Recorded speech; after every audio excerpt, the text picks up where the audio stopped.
3 years of pouring drinks and pretending I didn't have a past was supposed to make me invisible.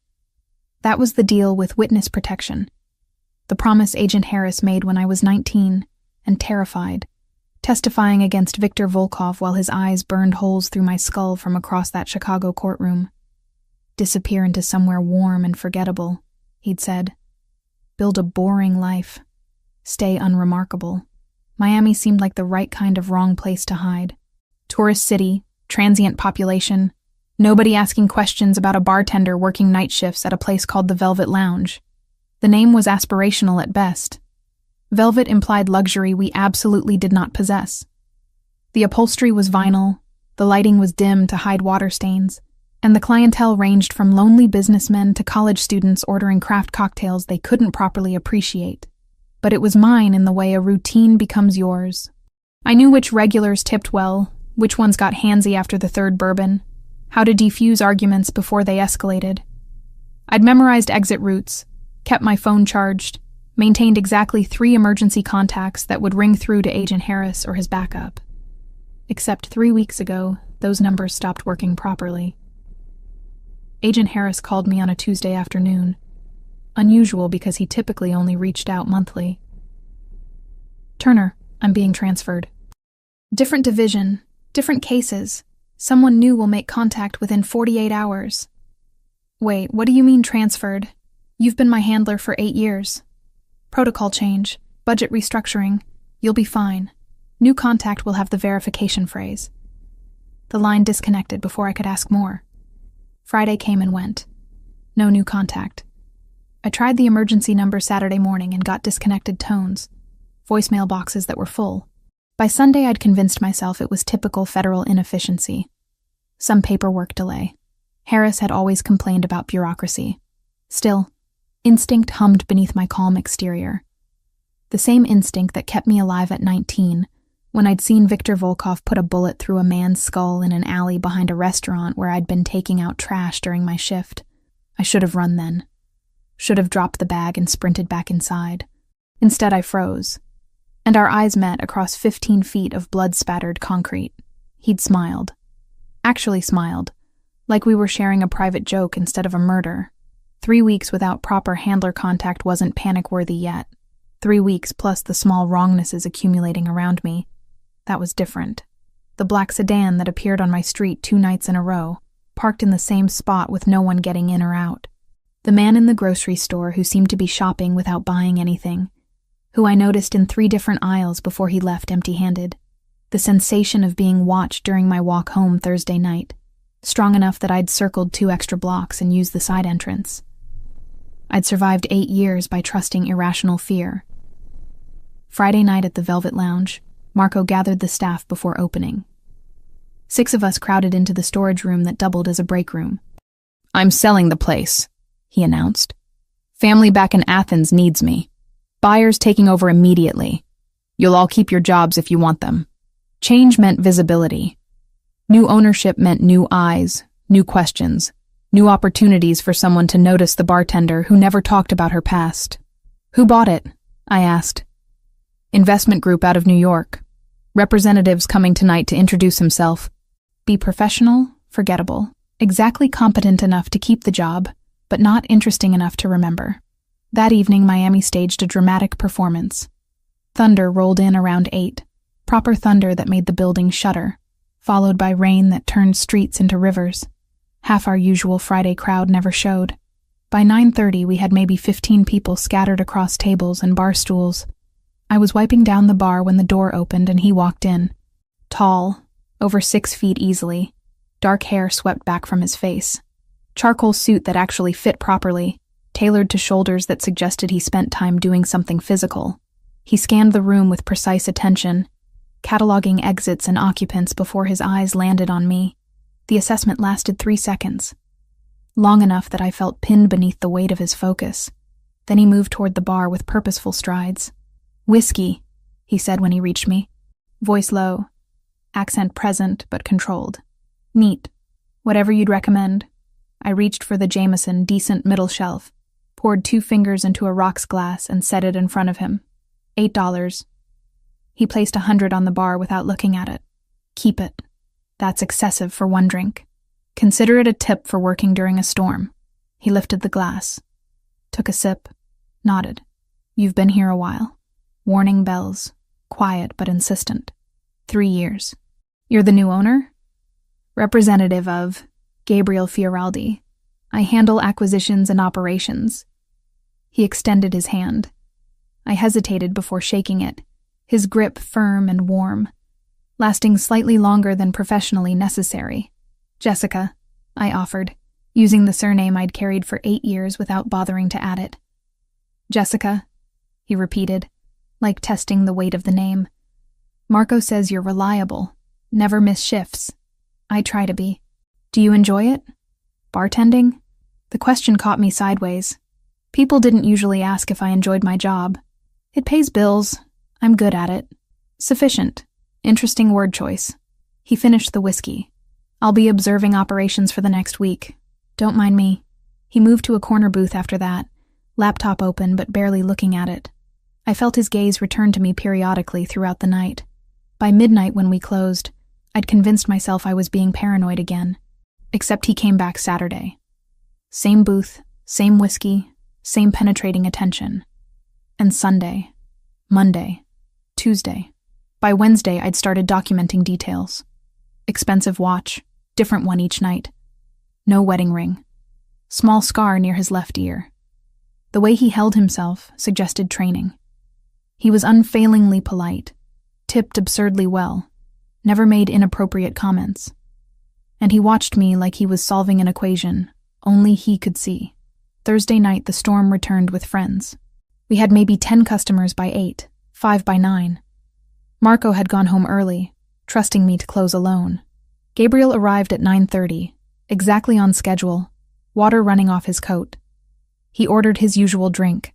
I delivered it personally, conscious of the empty space around us. Slow night, he observed. People are smart enough to stay home. But not you. I work here. Different obligation. He studied me with that unnerving intensity, then gestured to the seat across from him. Sit for a moment. Every instinct screamed not to. But refusing seemed more suspicious than accepting. You're very careful, Gabriel said quietly. Always aware of exits, who's entering, who's paying attention. Defensive posture disguised as professional awareness. Ice flooded my veins. I work in a bar. Being aware is survival. True. But your awareness goes beyond professional. You're watching for something specific.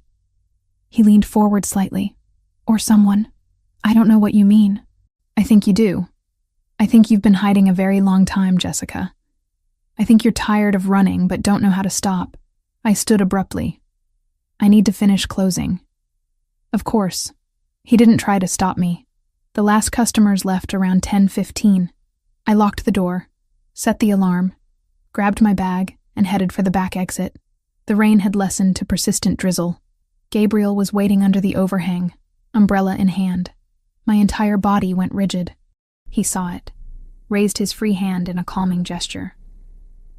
I'm not here to hurt you, but we need to talk, and it can't wait. I don't have anything to discuss with you. Viktor Volkov escaped from federal custody 4 weeks ago. The words hit like physical blows. He's already killed 2 witnesses from his trial. Your handler, Agent Harris, was murdered 3 weeks ago trying to protect the first target. The world tilted sideways. I grabbed the doorframe for stability. That's not possible. Harris called me 3 weeks ago. He called you to warn you without tipping off whoever leaked witness locations. Then he died trying to save someone he couldn't reach in time. Gabriel took a careful step closer. I know who you are, Jessica Turner. I know what you witnessed 8 years ago. I know why you've been hiding. And I know Victor is coming for you. How? Because I've been tracking you for 8 months. Not to harm you. To understand the woman who testified against my half-brother's killer and disappeared into federal protection. His half-brother. Paolo, Victor's victim, the man whose blood I'd seen splattered across concrete. I need to leave. Now. Tonight. Running won't save you this time.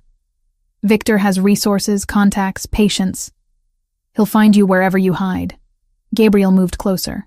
But I can protect you. There's one way. One guarantee that even Victor's world respects. What? He reached into his jacket, pulled out a small velvet box, opened it to reveal a simple gold band.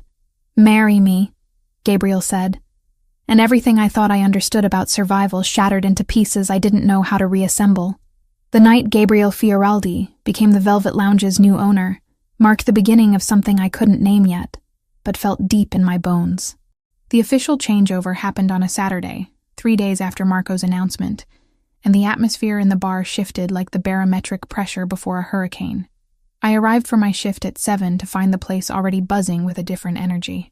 Marco was there, of course, looking simultaneously relieved and nostalgic as he showed Gabriel around the space he'd built over 20 years. Gabriel moved through the bar with the kind of confident ownership that suggested he'd done this before, his dark eyes taking in every detail with surgical precision.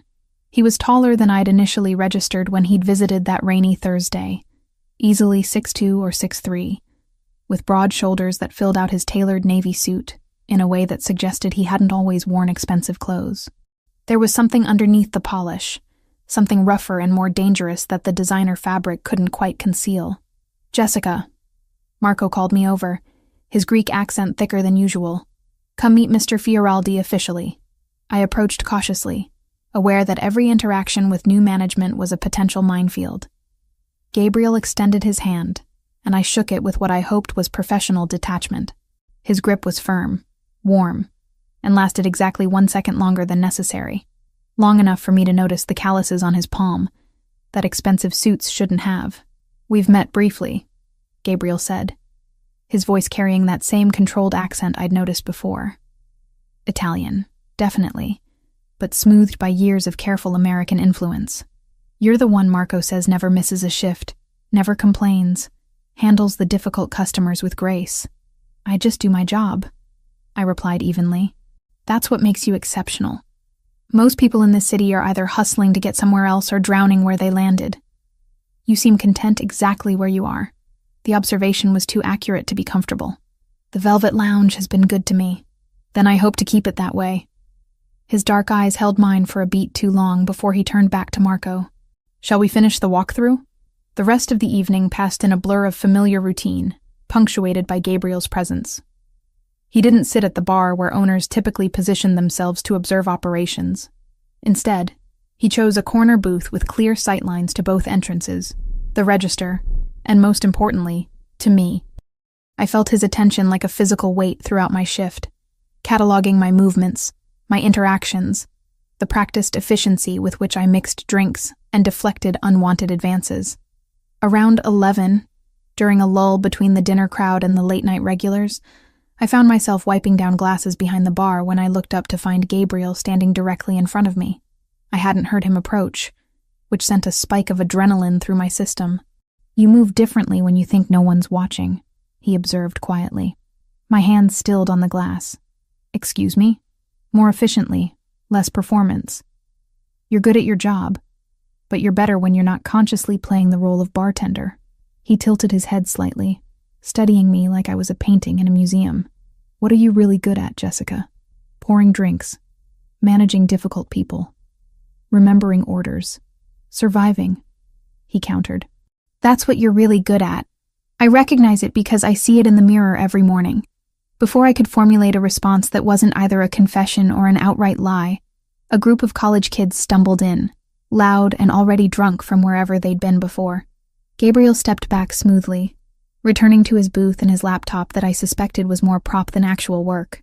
He stayed until closing, watching Marco leave with misty eyes and promises to visit, watching the last customers filter out into the Miami night. When I flipped the close sign and began my nightly routine, he remained in his booth, fingers steepled, dark eyes tracking my every movement. You can leave, I said without looking at him. I've got a key. I close alone all the time. I'm the owner now. I want to understand the full operation. A pause, including what happens when you think you're unobserved. I turned to face him directly. Nothing happens when I'm unobserved. I clean, I count the register, I lock up, I go home. It's not complicated. Everything about you is complicated. Gabriel stood, moving toward the bar with that same predatory grace.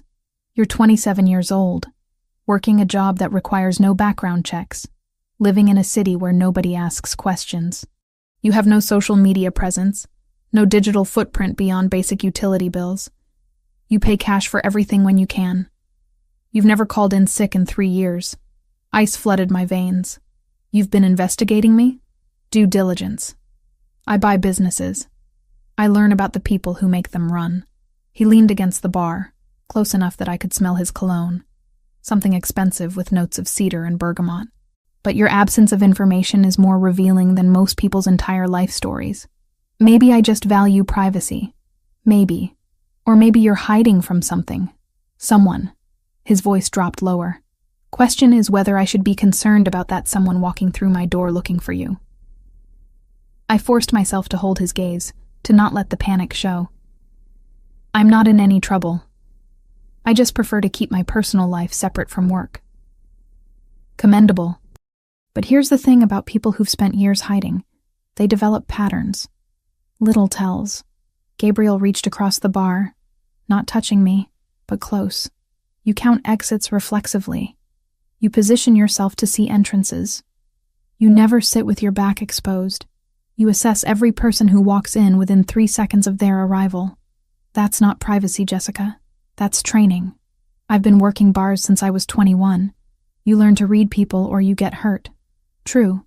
But you read people like someone who's been professionally taught threat assessment. Military? Law enforcement? He paused, watching my face. Or witness protection.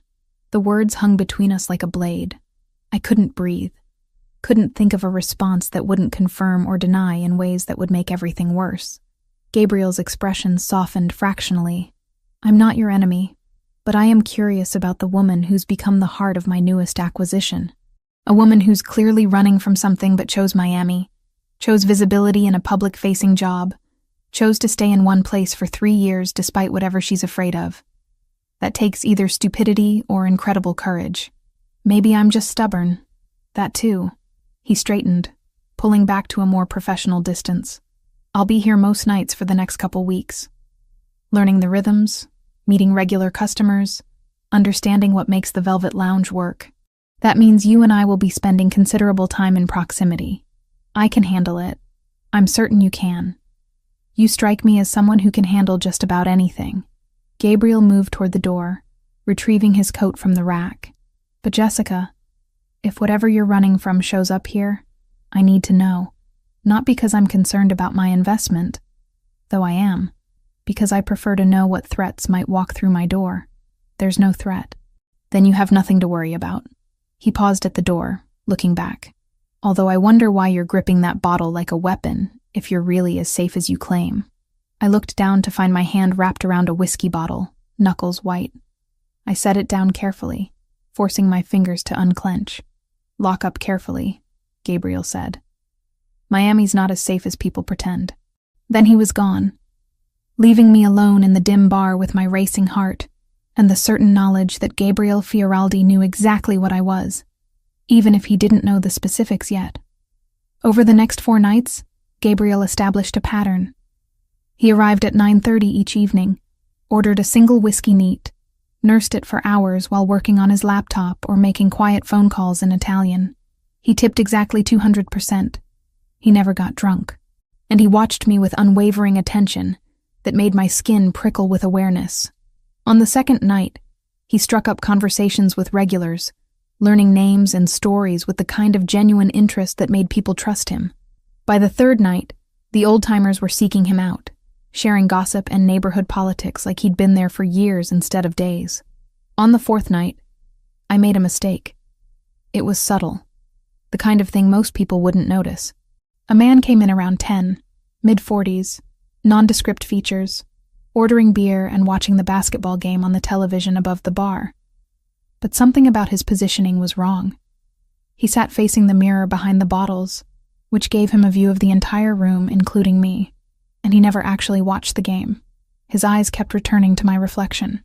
I'd been trained to notice these things, had spent 8 years honing instincts that kept me breathing. Without thinking, I shifted my position behind the bar to eliminate his sightline, put my back to the solid wall instead of the open space, and checked the exits. Gabriel saw all of it. His eyes tracked from me to the man to the exits and back. An understanding dawned across his features like sunrise. When the man left 20 minutes later, Gabriel waited exactly 3 minutes before approaching the bar. Who was he? His voice was quiet but urgent. Just a customer. You evaluated him in 2 seconds, marked him as a threat, and adjusted your defensive posture. That's not normal bartender awareness, Jessica. That's tactical training. I busied myself wiping down the already clean bar. You're reading too much into nothing. I've spent my entire adult life learning to read people. It's kept me alive in situations where mistakes are measured in body counts. Gabriel leaned in close enough that his voice was barely a murmur. Whatever you're hiding from, whoever you're afraid of, I can help. But I need to know what I'm dealing with. You can't help with this. Try me. I met his eyes finally. Saw something there beyond curiosity. Recognition, maybe. Or the kind of understanding that comes from personal experience with running and hiding and surviving. Why do you care? I asked. You bought a bar. I work here. That's the extent of our relationship. Because I know what it looks like when someone's living on borrowed time. I've been that person. Gabriel pulled back slightly, giving me space. And because the woman who's been making my investment successful deserves better than looking over her shoulder every night wondering if this is when her past catches up. Before I could respond, my phone buzzed in my pocket. I pulled it out reflexively and froze. Unknown number. Text message. One line that made my blood run cold. I haven't forgotten you, little witness. The phone slipped from my fingers. Gabriel caught it before it hit the floor, read the message, and his entire demeanor transformed from curious businessman to something far more dangerous. How long has this been happening? First time. My voice sounded distant even to my own ears. It's the first time he's made contact since Chicago. Chicago. Gabriel's jaw tightened. Who's looking for you in Chicago? Someone I testified against. Someone who should still be in prison. I grabbed the phone back, deleting the message with shaking fingers. I need to leave. Tonight. I need to disappear again. No. The word was absolute. Running is what he expects. Running makes you vulnerable, isolated, easy to pick off when he finally corners you. Gabriel moved around the bar, invading my space in a way that should have felt threatening but somehow didn't.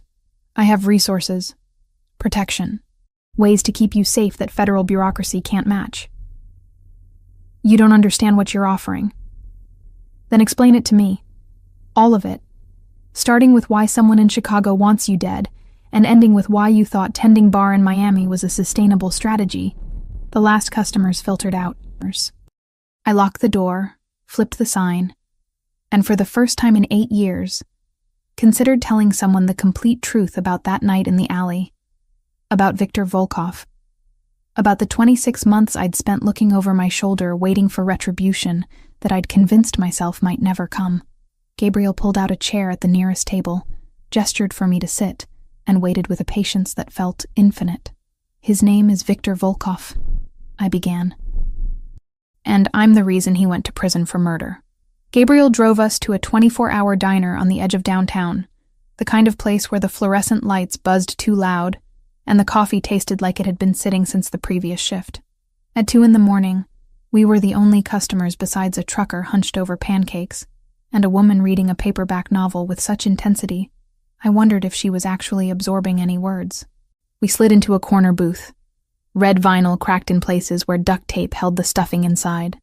The waitress, somewhere in her 60s with hair dyed an improbable shade of copper, brought coffee without asking, and menus she clearly didn't expect us to read. "Take your time, sugar," she said, though her tone suggested the opposite. Gabriel waited until she retreated behind the counter before speaking. "Start from the beginning. Don't leave anything out." I wrapped my hands around the coffee mug, letting the heat anchor me to something tangible, while I excavated memories I'd spent 8 years trying to bury. I was 19, working at an Italian restaurant in Chicago, one of those places where the food was decent and the tips were good if you smiled at the right tables. My parents had died my senior year of high school, car accident on black ice, and the insurance money was enough for community college, but not much else. So I worked nights, took classes during the day, thought I had everything figured out. Gabriel listened without interrupting, his dark eyes fixed on my face with an intensity that would have felt invasive from anyone else. August 17th. Wednesday night. Late summer when Chicago gets sticky and humid, and everyone's temper runs short. I was closing, taking trash to the dumpster in the alley behind the restaurant. Should have been quick, in and out. But I heard voices. Two men arguing in that quiet, controlled way that means real violence is about to happen. The memory crystallized with the kind of clarity trauma provides. Viktor Volkov, though I hadn't known his name then, standing over a man who was begging in Russian or Ukrainian, or some language I couldn't identify, the streetlight catching the gun in Viktor's hand. The wet sound of a bullet entering flesh, the way the victim crumpled like a puppet with cut strings. I froze. Stupidest possible reaction, but my body just stopped working, and Viktor looked up and saw me standing there with a trash bag in my hands, probably looking exactly as terrified as I felt. I took a sip of coffee, bitter and too hot. He smiled. Actually smiled, like we were sharing a joke instead of a murder. Then he wiped his hands on a handkerchief and walked away like nothing had happened. But you reported it, Gabriel said quietly. I ran inside, called 911, told them everything I'd seen. The police came, found the body, found shell casings, started an investigation, and 3 days later, FBI agents showed up at my apartment saying I was in danger, that Viktor Volkov was connected to organized crime networks across the eastern seaboard, that witnesses against him had a habit of disappearing or recanting their testimony. The waitress reappeared with a pot of coffee, refilling both our mugs without comment before vanishing again. They offered witness protection. New name, new city, new life in exchange for testifying. I was 19 and terrified and had no family left to worry about. So I said yes, spent the next 6 months in protective custody, memorizing details, preparing for trial, learning how to be someone named Jessica Turner instead of whatever I'd been before. Gabriel's expression shifted almost imperceptibly. What was your real name? Does it matter? That person died when I watched Viktor put a bullet in a man's skull. Jessica Turner is who survived. I traced the rim of the coffee mug with one finger. The trial lasted 3 weeks. Viktor stared at me the entire time I testified. Never broke eye contact. Never showed emotion. His lawyer tried to tear apart my credibility, claimed I was lying for attention or money or some other invented motivation. But the evidence supported my testimony. The jury convicted, and Viktor got life without parole. 26-year sentence for first-degree murder. Gabriel murmured. I looked up sharply. How did you know that? Because Paolo Russo, the man Viktor killed that night, was my half-brother. The words landed like stones in still water. Son of my father's mistress. Born 6 years before me, to a woman in Naples my father visited twice a year when he claimed to be conducting business. I didn't know Paolo existed until after he died, when my father had to explain why he was flying to Chicago for the funeral of someone none of us had heard of. The air between us charged with implications I was still processing. Your father was connected to organized crime.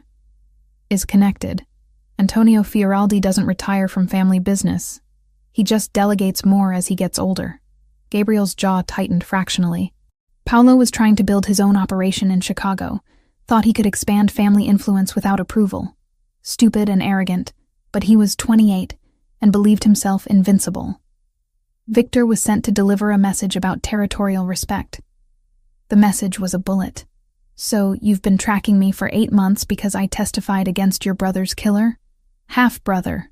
And not quite. Gabriel pulled out his phone, swiped to a folder, and turned the screen to face me. Photographs filled the display.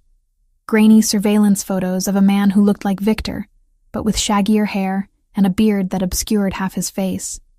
Newspaper articles with headlines about prison escapes. Crime scene photos I wish I hadn't seen. Viktor escaped from maximum security 4 weeks ago. Killed 2 guards during the breakout, both shot execution style. Gabriel swiped to the next image. 36 hours later, Marcus Thompson was found in his apartment in Cleveland. Throat cut, apartment ransacked. Marcus testified against Viktor as a forensic accountant who traced money laundering schemes. My hands started shaking. Gabriel reached across the table, steadied the coffee mug before I could spill it. 72 hours after that, Elena Rodriguez disappeared from her home in Philadelphia. She was a neighbor who witnessed Victor meeting with known associates before the murder. They found her body 3 days later in a warehouse outside the city. Another swipe, another crime scene I couldn't unsee. Tortured before she died. Victor wanted information about other witnesses. Agent Harris, I whispered. He called me 3 weeks ago saying he was being transferred. Agent Harris died 3.5 weeks ago. Single gunshot to the head in his car outside a coffee shop where he was meeting with the first witness. Victor made it look like a robbery, but the FBI knows better. Gabriel's voice was clinically calm, delivering devastating news with surgical precision. The agent who called you was likely someone inside the federal system who's been feeding Victor information about witness locations. Harris tried to warn you without compromising himself, and died for it. The diner felt too bright, too exposed. I looked around at the trucker, the woman with her book, the waitress wiping down counters, and wondered if any of them could be watching me, reporting back to Victor about the witness who'd survived this long. "Why haven't you gone to the FBI yourself?" I asked. "If you've been tracking all this, you must have evidence. Because the FBI has a leak, possibly multiple leaks, and I don't know who to trust." Gabriel closed his phone, pocketed it. "Because my family's business interests make federal agents uncomfortable, and approaching them about a fugitive hunting witnesses would invite scrutiny I can't afford. And because 8 months ago, when I started researching what happened to Paolo, I became curious about you. Curious. A 19-year-old girl with no connections to organized crime. No reason to risk her life testifying except that she saw something horrible and couldn't stay silent. That kind of courage is rare." He paused. "I wanted to understand who you were. Started with public records, moved to hiring investigators to track Jessica Turner's movements, eventually found you here in Miami pouring drinks and pretending you didn't have a past. That's stalking. That's due diligence before making a business acquisition." Gabriel's mouth quirked in something that wasn't quite a smile. "I'd already planned to buy the Velvet Lounge as an investment property. Discovering you worked there was convenient coincidence. Finding out Victor had escaped changed my timeline for making contact. The pieces were assembling into a picture I didn't want to see. You think Victor knows where I am. I think Victor is systematically eliminating everyone who testified against him, and you're the primary witness. The one whose testimony was most damaging, most detailed, most impossible to discredit." Gabriel leaned forward, voice dropping lower. "He'll save you for last because you're the biggest threat. But he's coming. And when he gets here, federal protection won't be sufficient. So what are you offering? Private security? A safe house? Something Victor's world understands and respects universally." Gabriel reached into his jacket, pulled out a small velvet box, and set it on the table between us. "Marriage. To someone with family connections strong enough that killing you would start a war nobody can afford." I stared at the box like it might contain a live grenade. "That's insane. That's survival. In my father's world, in the networks that overlap with Victor's operations, marriage creates alliances that are sacred, untouchable. You become family, which means attacking you attacks me, which means attacking the Fioraldi network. Victor is dangerous, but he's not suicidal. We don't know each other. We've had exactly one real conversation. You can't seriously expect me to marry you. I expect you to consider the alternative." Gabriel opened the box, revealing a simple gold band that caught the diner's harsh lights. "Keep running until Victor corners you in some city where you have no resources and no backup. Or stay here under protection that comes with legal weight and social consequences for anyone who harms you. This is medieval. Using marriage as a protection racket. Welcome to the world that killed my half-brother and has been hunting you for 8 years. Gabriel's expression was completely serious. "I'm not asking you to love me. I'm not asking for anything beyond the legal contract and public appearance of marriage. You stay in my apartment, you get 24/7 security, you continue working at the lounge if you want or find different employment if you prefer. We maintain separate lives with one crucial difference. The ring on your finger that tells Victor killing you means starting a war with people who have longer reach and deeper pockets than he does." The waitress reappeared, asking if we wanted food. Gabriel ordered eggs and toast neither of us would eat. I asked for pancakes I had no appetite for. She left again, and the silence stretched between us. "Why would you do this?" I finally asked. Risk your family's reputation, your business interests, your entire life for someone you've been stalking for 8 months?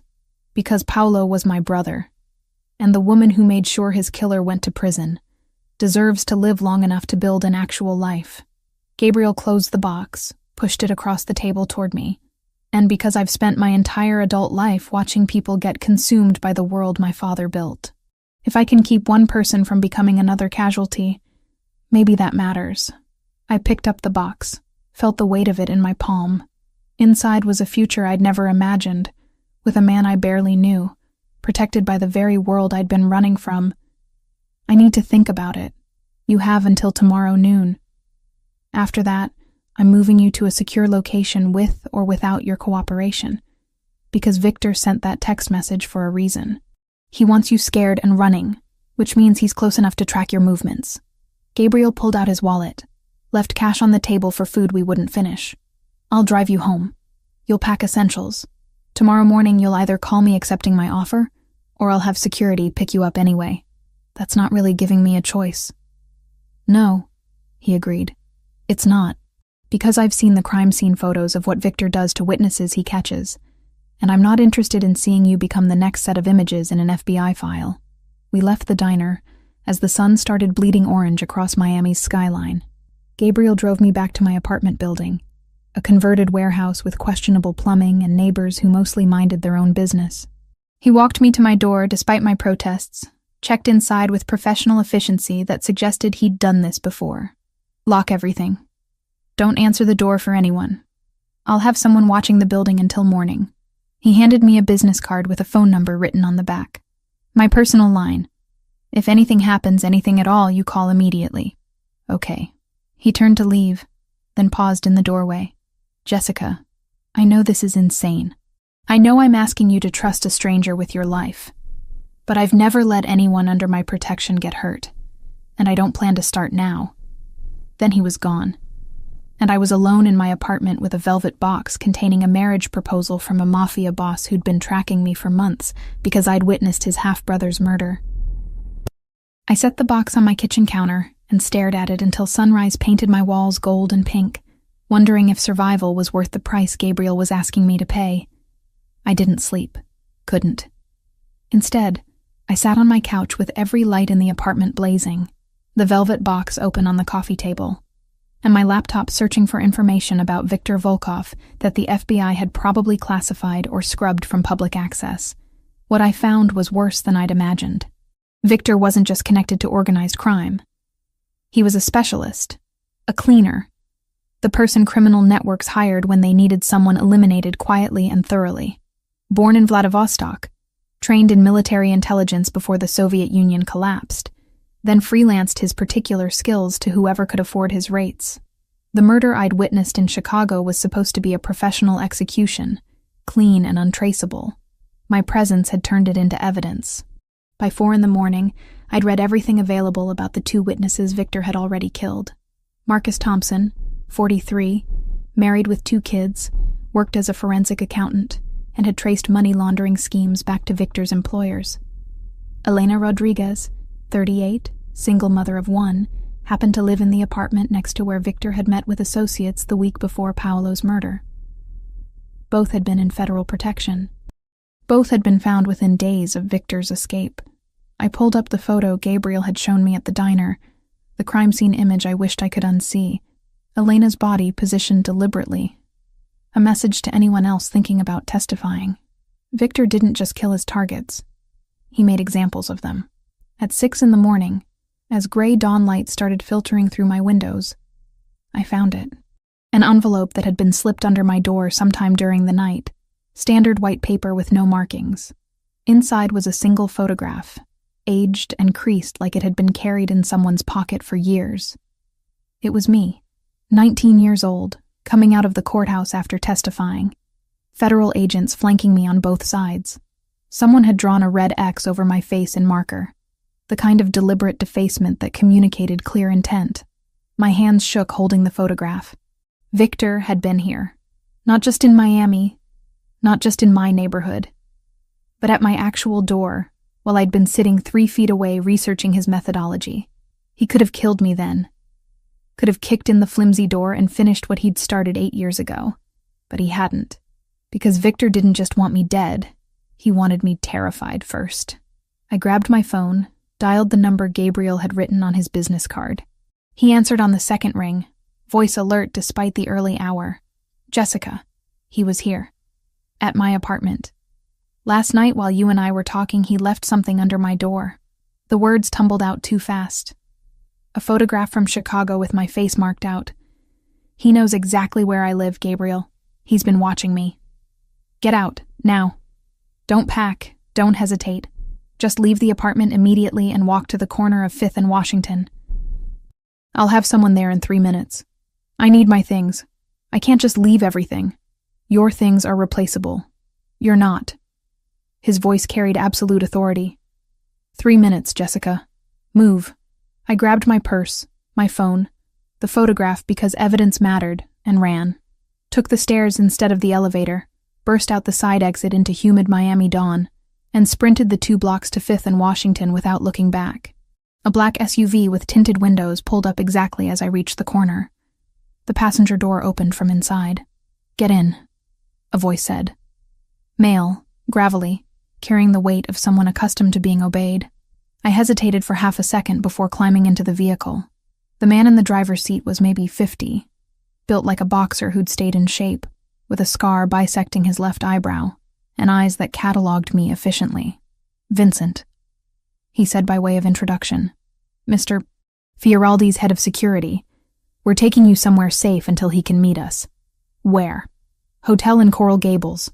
Private suite, registered under a business account that has no connection to your name.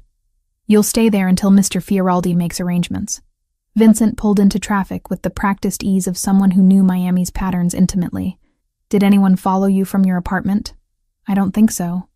I didn't see anyone. Doesn't mean they weren't there. Victor Volkov is professionally trained in surveillance. If he wanted to track you without being noticed, you wouldn't see him until he wanted you to. The statement didn't exactly comfort me. I clutched my purse in my lap, watching the city slide past through tinted windows, feeling like I'd stepped off a cliff and was still waiting to hit ground. The hotel was exactly as Vincent described. Upscale but not ostentatious. The kind of place business travelers chose for convenience rather than luxury.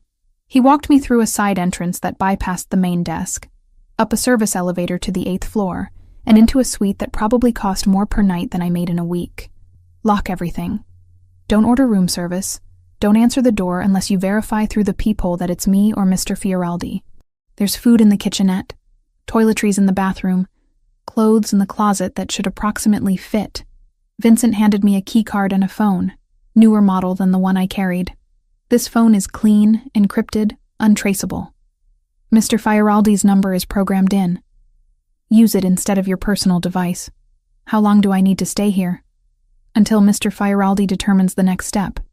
Could be hours, could be days. Vincent moved toward the door. For what it's worth, you made the right choice running. Victor showing up at your apartment means he's in the endgame phase.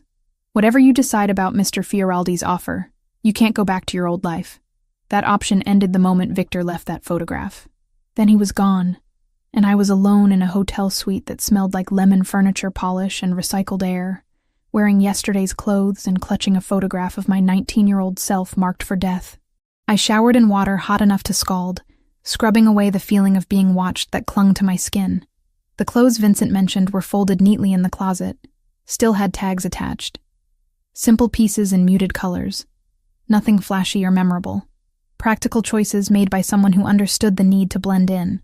Everything fit perfectly, which meant Gabriel had been studying me longer and more carefully than I'd realized. The observation should have felt invasive, but instead registered as thorough. Gabriel didn't do anything halfway, including protecting a witness who'd helped convict his half-brother's killer. The encrypted phone buzzed around 9. Text message from a number I didn't recognize but assumed was Gabriel. Meeting with associates this morning to arrange security protocols. We'll come by the hotel at noon to discuss next steps.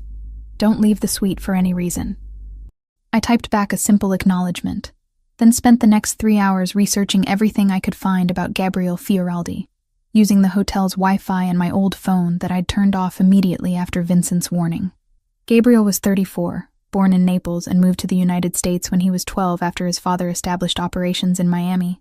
Educated at Columbia, degree in business and economics, worked in legitimate real estate development before taking over his father's more complicated interests 5 years ago, when Antonio Fioraldi had a stroke that left him partially paralyzed. On paper, Gabriel was clean. Property investments, restaurant partnerships, import-export businesses that probably involved some creative accounting, but nothing explicitly illegal. The kind of portfolio that let him move in legitimate business circles while maintaining connections to his father's less savory networks. Between the lines, in the gaps where information should have been but wasn't, lived a different story. Gabriel had been questioned twice by federal authorities about associates who later turned up dead. He'd been present at meetings where FBI surveillance suggested organized crime discussions were happening. His name appeared in sealed court documents connected to racketeering investigations that never quite produced charges.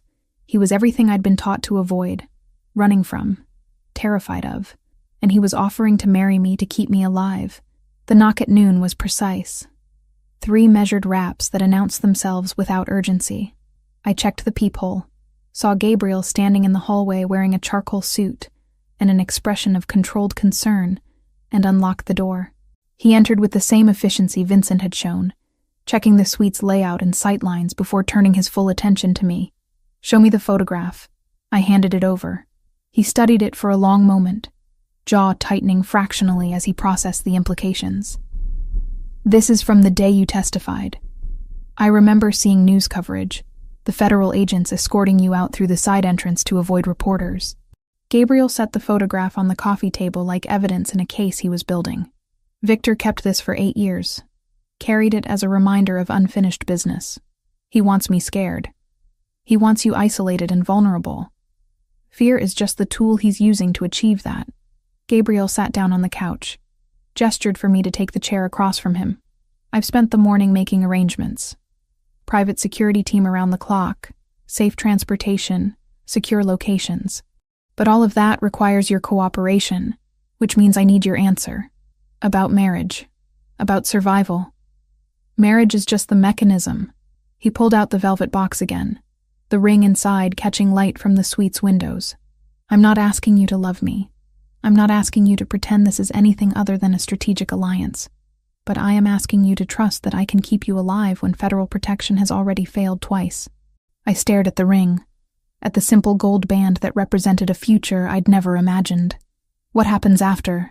If you catch Victor, if the threat ends, what happens to this strategic alliance? We negotiate new terms. Annulment if you want. Continued arrangement if it serves both our interests. Actual relationship if something develops organically. But that's a conversation for when you're not actively being hunted. Gabriel's voice was measured, laying out facts without embellishment. "Right now, you have 2 choices. Accept my protection and the marriage that comes with it, or I put you on a plane to somewhere even I can't easily track and you spend the rest of your life running from shadows."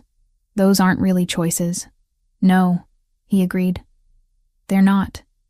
But they're what's available given current circumstances." I thought about Agent Harris, who'd tried to protect me and died for the effort. About Marcus Thompson and Elena Rodriguez, who'd trusted federal systems and paid with their lives. About 8 years of looking over my shoulder, changing my name, pretending I didn't have a past that wanted me dead. If I say yes, this happens immediately. No waiting period, no time to process. "We have a courthouse appointment at 2 o'clock this afternoon. Private ceremony, judge I trust. Minimal witnesses. You'll sign the marriage license as Jessica Turner, which makes it legally binding under your protected identity. The ring goes on your finger, and by 3 o'clock you're under protection that extends beyond federal bureaucracy. And I move in with you. Into my apartment, yes. Separate bedroom, separate space, whatever boundaries you need to feel secure. But we maintain the appearance of a legitimate marriage, which means being seen together in public occasionally, attending events as a couple, presenting unified front to anyone checking whether this is real." I picked up the photograph Victor had left, studied my 19-year-old face marked for death. That girl had been brave enough to testify despite knowing the consequences. She deserved better than dying in a hotel room waiting for a killer who'd spent 8 years planning revenge. "Okay," I said. "I'll marry you." Gabriel's expression didn't change, but something in his posture relaxed fractionally. He stood, extended his hand formally like we were sealing a business deal, rather than binding our lives together. "You won't regret this decision. I already regret it, but it's still the right choice." "Fair enough." He checked his watch. Expensive piece I didn't recognize the brand of. "Vincent will bring appropriate clothing for the ceremony. Nothing elaborate, just professional attire that photographs well if anyone decides to check public records. We'll leave here at 1:30, take separate cars to avoid obvious connection, and meet at the courthouse side entrance." This all feels surreal. That's shock processing trauma. It'll fade once immediate danger passes and you adjust to new circumstances. Gabriel moved toward the door, paused with his hand on the handle. "Jessica, I know you don't trust me yet.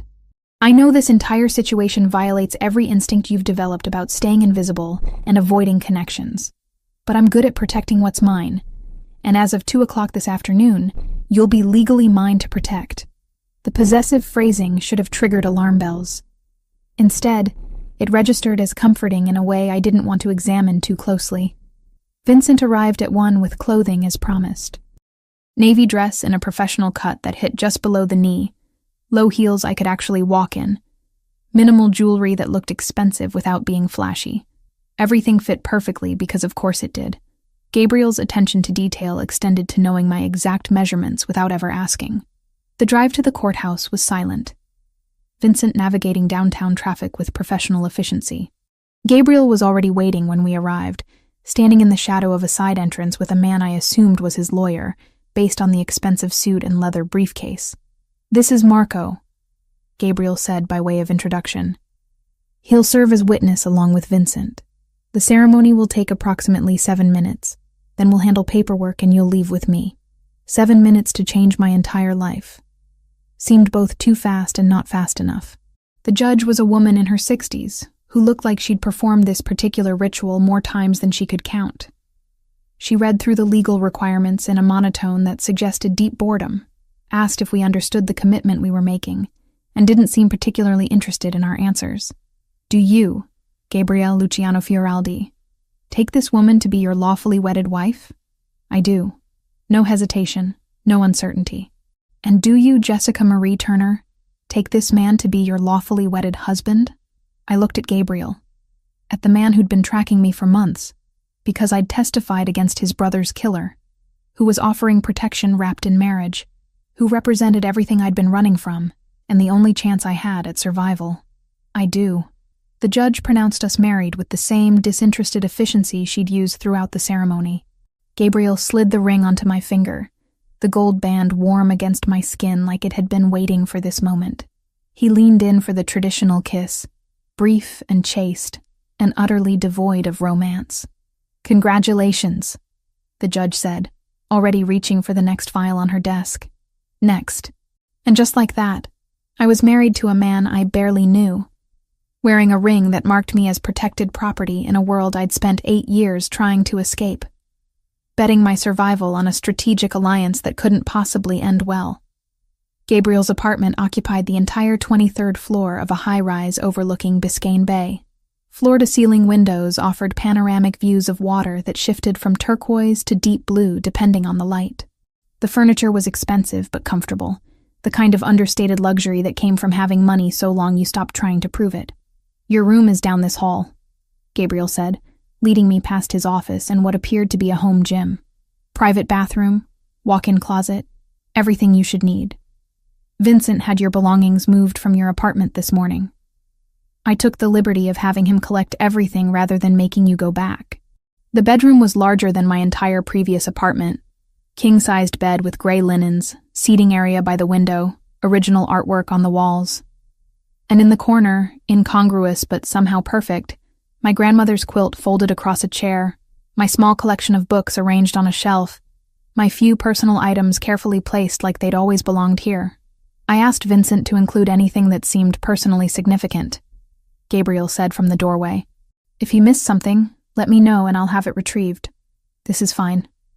More than fine. I touched the quilt, felt tears threatening and forced them back. "Thank you for bringing my things. You're my wife now. Your comfort matters." He checked his watch again. "I have a meeting this evening that can't be postponed. There's food in the kitchen, my office is off limits, but the rest of the apartment is yours to explore. If you need anything, my direct number is programmed into the secure phone. What do I do now? Whatever you want, within reason. Read, watch television, sleep if you can. Adjust to being safe for the first time in 8 years." Gabriel's expression softened almost imperceptibly. "You've survived a long time by running, Jessica. You can stop now. That's what this marriage guarantees." He left me alone in my new bedroom, in my new life, wearing a wedding ring I hadn't asked for but desperately needed. I sat on the edge of the bed, feeling the expensive mattress compress beneath me, and tried to convince myself that marrying a mafia boss to escape an assassin was a reasonable survival strategy. Through the windows, Miami spread out in golden afternoon light, beautiful and dangerous and utterly indifferent to the choices we made to stay alive. I wondered how long it would take before this started feeling normal, or if Gabriel's protection would just be another kind of cage with better furniture and more complicated locks. The ring caught light, glinting with deceptive simplicity. I was married, to Gabriel Fioraldi, for better or worse, in danger and in safety. Until Victor was caught, or I was dead. I hoped it would be the former. 3 weeks of living with Gabriel established rhythms I hadn't anticipated. He left for work before 7 most mornings, returning anywhere between 9 at night and 2 in the morning, depending on what he vaguely described as business obligations. I didn't ask for details. Plausible deniability felt safer than confirmed knowledge about whatever kept him occupied. The apartment became familiar in increments. I learned which floorboards creaked, where the sun hit hardest during afternoon hours, the precise angle needed to coax the espresso machine into cooperation. Gabriel had shown me the basics that first morning, patient as I fumbled with knobs and pressurized steam, and now I could produce something approaching decent coffee without scalding myself.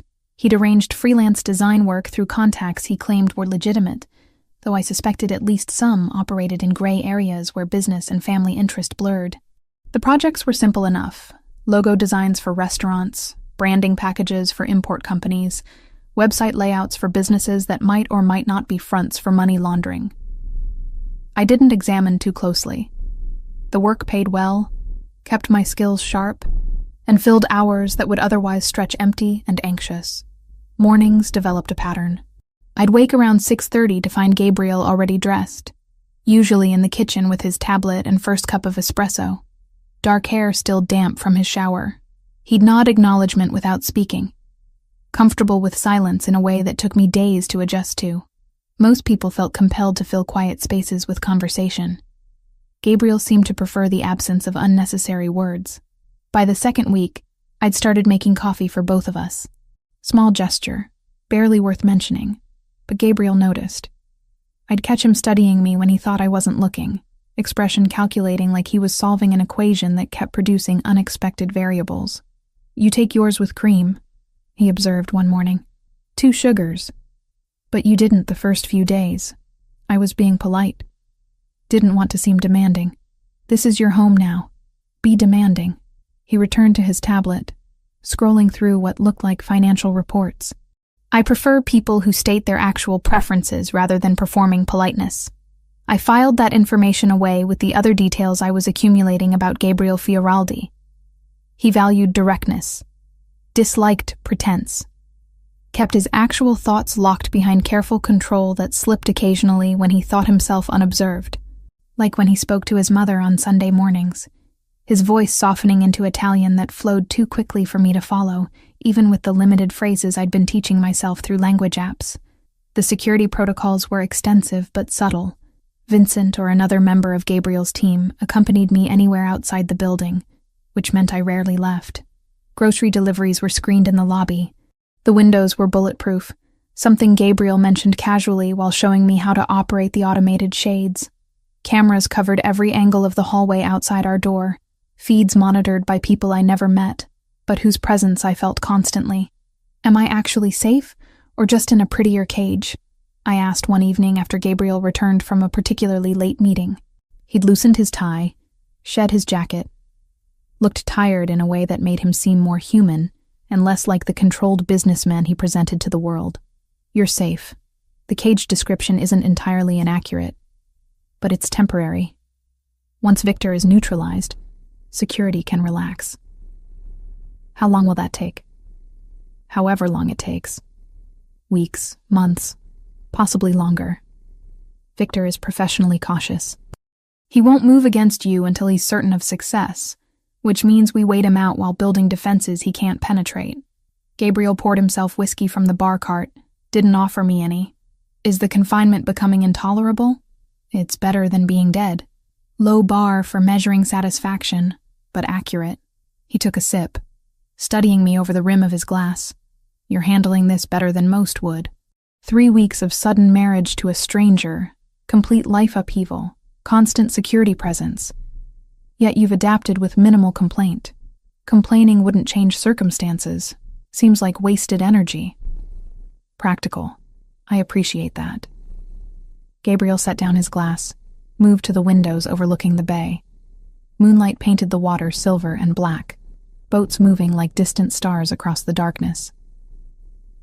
Tell me something true, Jessica. Something about who you were before Chicago, before witness protection erased your history. The request caught me sideways. We'd maintained careful distance during these weeks. Polite roommates playing house for security cameras, and the handful of staff members who occasionally entered the apartment. Personal revelations weren't part of the arrangement. Why do you want to know? Because I married you, and I barely know you beyond the facts in your federal file. Seems like information worth acquiring. He turned to face me, expression genuinely curious beneath the usual control. What did 19-year-old you dream about accomplishing before everything went to hell? I considered deflecting, then remembered his earlier comment about preferring directness. Architecture. Not graphic design. That was just the cover story I developed for job applications that didn't require portfolio reviews.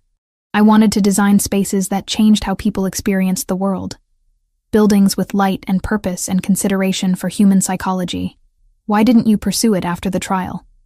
Because witness protection doesn't facilitate college enrollment under false identities, and architecture programs require references I couldn't provide without exposing my location. The bitterness surprised me. I'd thought I'd processed that particular loss years ago. I was 19 with half a degree and no legal way to finish, so I learned bartending and graphic design and how to be forgettable. Gabriel was quiet for a long moment, something working behind his dark eyes. If this situation resolves successfully, if Victor is captured and you're genuinely safe again, what would you want? That's hypothetical. Humor me.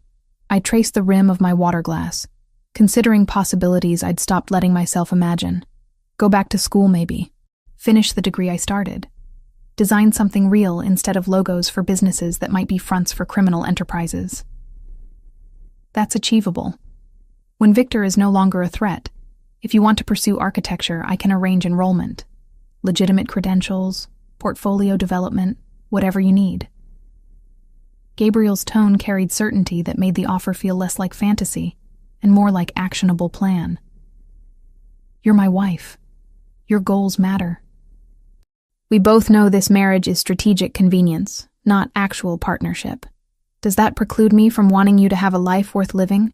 He returned to the couch, maintaining careful distance. I'm not offering this out of misplaced guilt or romantic delusion. I'm offering it because you deserve better than the survival you've been forced to accept. The statement landed with unexpected weight. Most people in Gabriel's position would have been content with my compliance, with maintaining the arrangement without examining whether I was actually okay beyond baseline physical safety. His concern felt genuine in a way that made my carefully maintained emotional distance harder to sustain. Thank you, I said quietly, for the offer, for the consideration, for not treating me like an obligation you're stuck with. You're not an obligation. You're a very brave woman who made impossible choices at 19 and has been paying for those choices ever since. Gabriel's expression softened fractionally. The least I can do is ensure you eventually get to stop paying. That conversation marked another shift between us. The polite distance remained, but underneath grew something that felt almost like friendship. Gabriel started explaining his business interests when I asked, walking me through legitimate real estate developments and import operations with patience that suggested he actually enjoyed having someone to discuss strategy with. I cooked dinner occasionally using his absurdly well-equipped kitchen, and he'd close his eyes savoring flavors like each meal was a revelation instead of simple pasta dishes I'd learned from YouTube videos. 3 weeks in, routine fractured when I woke at 3 a.m. to the sound of Gabriel's voice raised in the kind of controlled fury that was somehow more frightening than outright shouting. I grabbed a robe and crept down the hallway toward his office, door slightly ajar, light spilling across hardwood floors. He was on the phone, speaking rapid Italian punctuated by words I recognized only as profanity. Pacing behind his desk, tie gone, sleeves rolled up, looking more dangerous than I'd seen him. When he caught sight of me in the doorway, his expression shifted immediately to concern. "I'll call you back," he said in English, disconnecting without waiting for response. "Did I wake you? What happened?" "Nothing you need to worry about. Business complication that required immediate attention." But his jaw remained tight, hands clenched at his sides. "Gabriel, I live here now. I'm not oblivious to when something's seriously wrong." I stepped into the office, despite every self-preservation instinct suggesting I maintain distance. "Does this have something to do with Victor?" He studied me for a long moment, clearly calculating how much to reveal. "Yes. One of my contacts reported activity suggesting Victor is in Miami. No confirmed sighting yet, but enough indicators that I'm increasing security protocols starting tomorrow. ICE flooded my system. He's here. In the city. Possibly. Could be deliberate misinformation meant to flush you out, or make you panic. Victor understands psychological warfare." Gabriel moved around the desk, close enough that I could see exhaustion behind the anger. "Either way, I'm not taking chances. Vincent will coordinate additional security.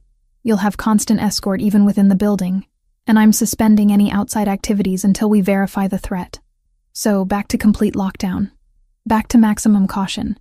I know it's frustrating, but your safety outweighs convenience." He paused, then added more softly, "I won't let him get to you, Jessica. That's not an empty promise. I've never lost someone under my protection, and I don't intend to start with my wife." The possessive phrasing should have triggered alarm. Instead, it settled warm and unexpectedly comforting in my chest.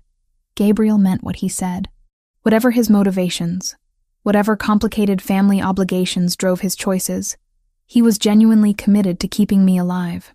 "I'm scared," I admitted. "Not of being locked down, but of how much I'm starting to trust you. 8 years of training myself not to rely on anyone, and 3 weeks with you is undermining every survival instinct I developed. Trust is a risk, but so is complete isolation." Gabriel reached out slowly, giving me time to retreat, and touched my shoulder with careful restraint. "You don't have to trust me completely. Just enough to let me do my job protecting you. What if that's not sustainable? What if I start relying on you and then this arrangement ends, and I've forgotten how to survive alone? Then we'll address that when circumstances change. But right now, in this moment, you're not alone. That matters more than hypothetical future complications." His hand dropped away, professional distance reasserting. "Go back to bed. Try to sleep. I'll be monitoring the situation, but there's nothing productive you can do at 3 a.m. besides rest." I returned to my room but didn't sleep. Instead, I lay in expensive sheets, watching Miami's lights through bulletproof windows, and wondering when survival had started feeling like something more complicated than just staying alive. Gabriel was dangerous, connected to networks that had terrified me for 8 years.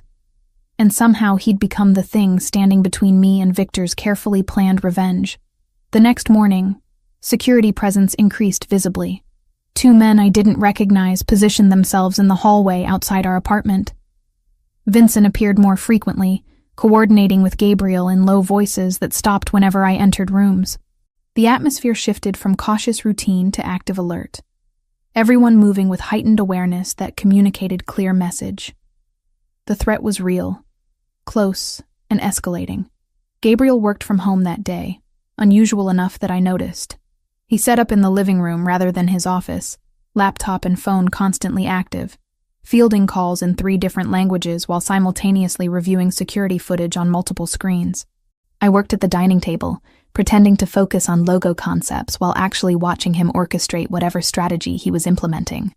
Around 3 p.m, he looked up and caught me staring. "Questions?" he asked. Always. But I'm not sure I want the answers. Fair assessment.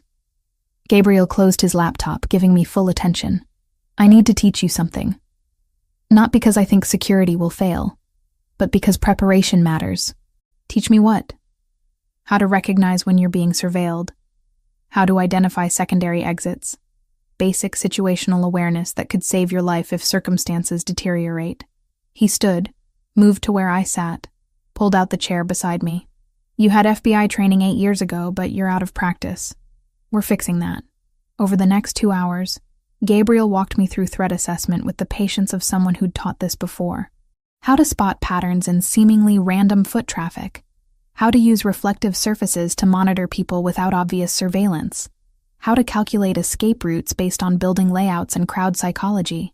He pulled up security footage from various locations, had me identify anomalies, pointed out tells I'd missed. You're thinking too specifically, he said when I struggled with one scenario. Victor won't look like a threat. He'll look like someone who belongs exactly where he is. You're not searching for obvious danger, you're searching for things that don't quite fit the environment. That's almost impossible to detect.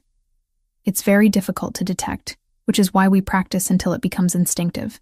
Gabriel pulled up another image. Try again. Same coffee shop, different angle. Tell me what doesn't fit. I studied the photograph carefully, looking past the obvious customers to examine positioning, sightlines, body language. Then I saw it. A woman seated facing the wrong direction for optimal table usage, positioned to watch the entrance rather than engage with her companion. Her, I said, pointing. She's oriented for observation, not conversation. Correct. Small detail. But in aggregate, these details create patterns. Gabriel's expression held something that might have been approval. You're better at this than you think. The skills are still there, just buried under 8 years of trying to be invisible instead of actively aware. Why does it matter if I can identify surveillance? I'm trapped in this apartment anyway, because I need you functional if something goes wrong. Need you able to make smart choices under pressure rather than freezing when threat appears. His voice was serious, darker than usual. I don't anticipate security failing, but Victor is professionally trained and patient. If he does find an opening, you need to be ready. The unspoken implication hung between us. Gabriel was preparing me for the possibility of his protection failing, for circumstances where I'd need to survive alone. That night, I dreamed about Chicago, about the alley, the gunshot, Victor's smile. But this time, when I woke gasping, Gabriel was there, not touching me, just sitting on the edge of my bed in sleep pants and a t-shirt. Solid presence in the darkness. You screamed, he said quietly. I heard it from my room. Sorry, nightmare. I'm fine. You're not fine, but you're safe. Those aren't the same thing. He didn't move, didn't crowd my space, just remained present until my breathing steadied. Want to talk about it? Not really. Talking won't change what I saw, or make Victor less terrifying. No, but it might make carrying it alone less exhausting. Gabriel's voice was careful, offering without demanding. I've got my own nightmares, Jessica. Different circumstances, same basic horror. Sometimes sharing the weight makes it slightly more bearable. So I told him.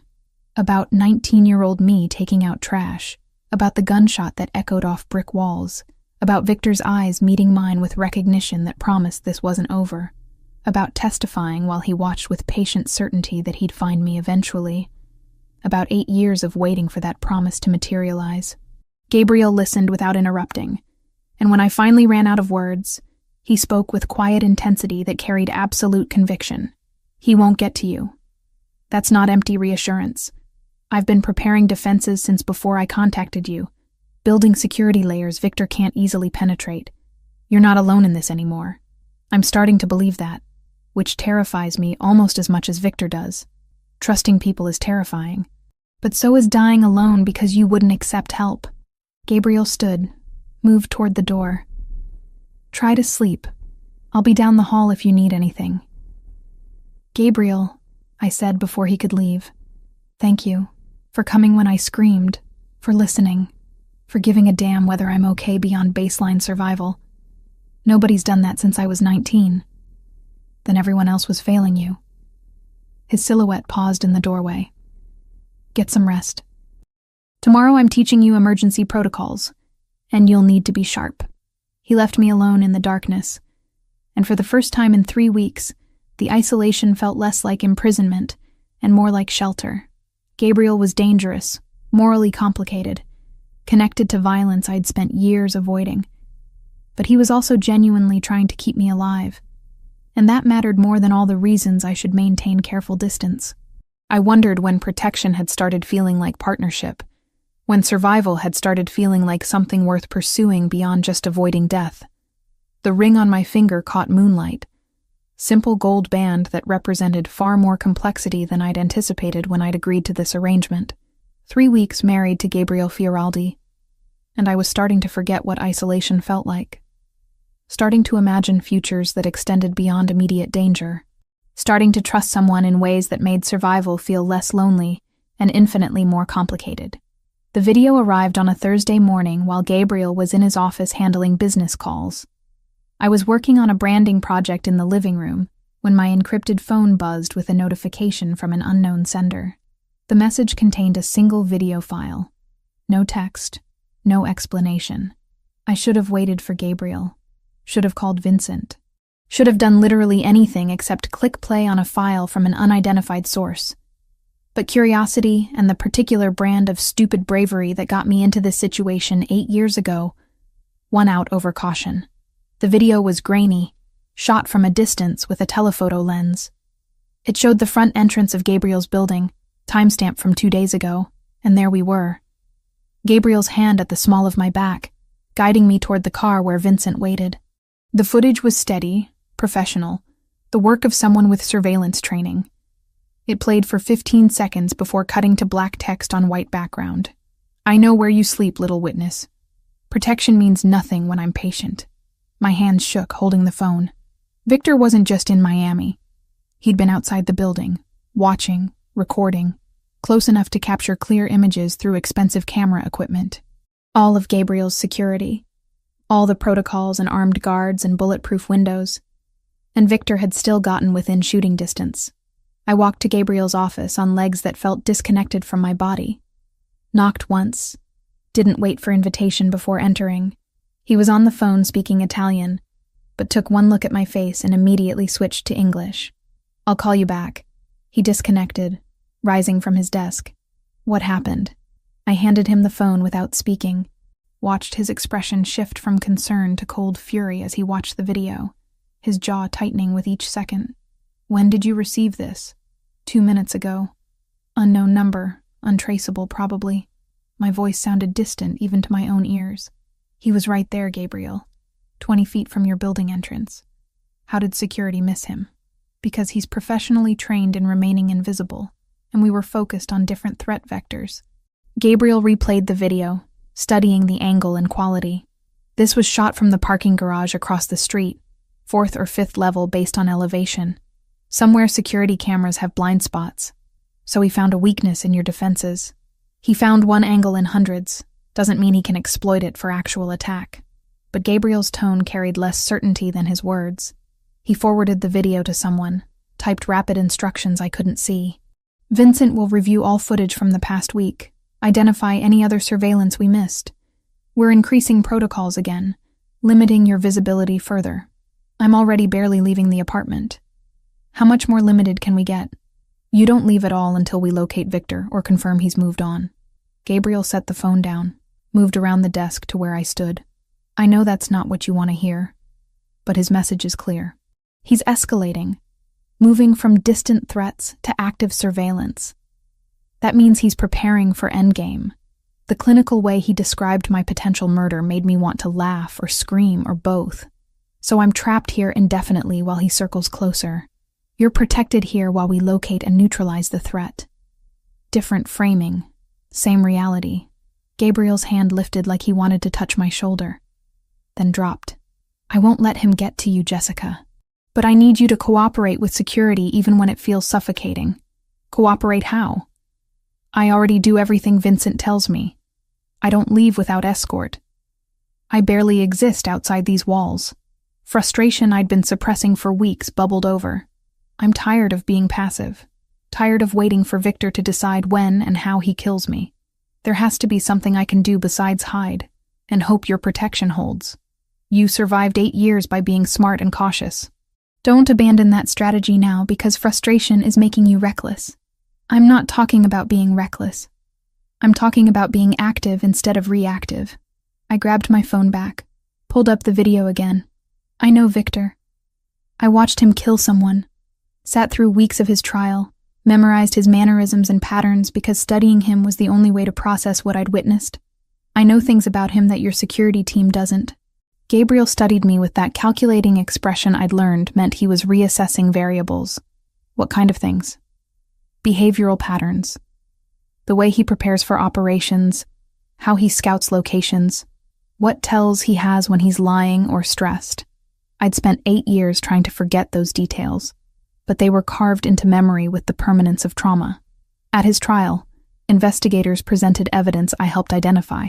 Small things his defense attorney couldn't explain away because I'd noticed them in those 15 seconds in the alley. You're saying you want to help actively identify and locate him. I'm saying I should be part of the strategy instead of just the asset being protected. I've been studying predators for 8 years, learning to recognize threats before they materialize. Use that instead of keeping me locked away like fragile cargo. Gabriel was quiet for a long moment, clearly weighing risk against potential benefit. If I agree, and that's a significant if, you follow my rules completely. No improvisation, no taking initiative beyond what's explicitly approved. Your insights contribute to strategy, but you don't engage directly. Understood? Understood. And if at any point I determine your involvement increases risk rather than reducing it, you withdraw without argument. Agreed. He moved back to his desk, pulled up files on his computer. Vincent compiled intelligence on Victor's movements over the past 4 weeks. Confirmed sightings, probable locations, associates he's contacted. If you're serious about helping, start reviewing these. Look for patterns, anything that stands out as inconsistent with his operational style. Over the next 3 hours, I absorbed everything Gabriel's people had gathered on Victor since his escape. Surveillance photos from 3 different cities. Financial transactions traced through shell accounts. Communications intercepted and decoded. Associates questioned and pressured.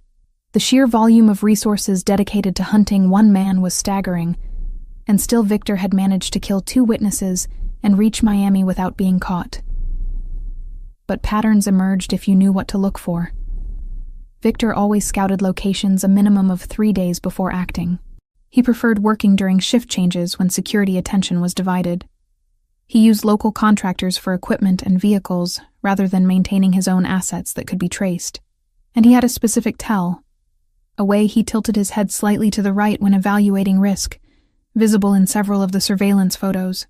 He's not working alone, I said, when Gabriel returned with coffee for both of us. Here and here. I pointed to different photos. The positioning is wrong for solo surveillance. These are coordinated efforts, which means he's hired local support. Gabriel leaned over my shoulder, studying the images. Vincent thought the same thing but couldn't identify who. Can you? Not specifically, but I can tell you how he selects people. Victor prefers contractors with technical skills, but no personal connections to his targets. Low-level criminals with specialized knowledge, disposable if operations go wrong. I pulled up another photo. This one, the man in the parking garage. Watch how he's standing, weight on his left foot, right hand near his jacket pocket. That's the posture of someone carrying a weapon they're not completely comfortable with. Professional security wouldn't stand like that. So local hire. Probably someone Victor found through Miami's criminal networks. Gabriel typed notes. That's actionable intelligence.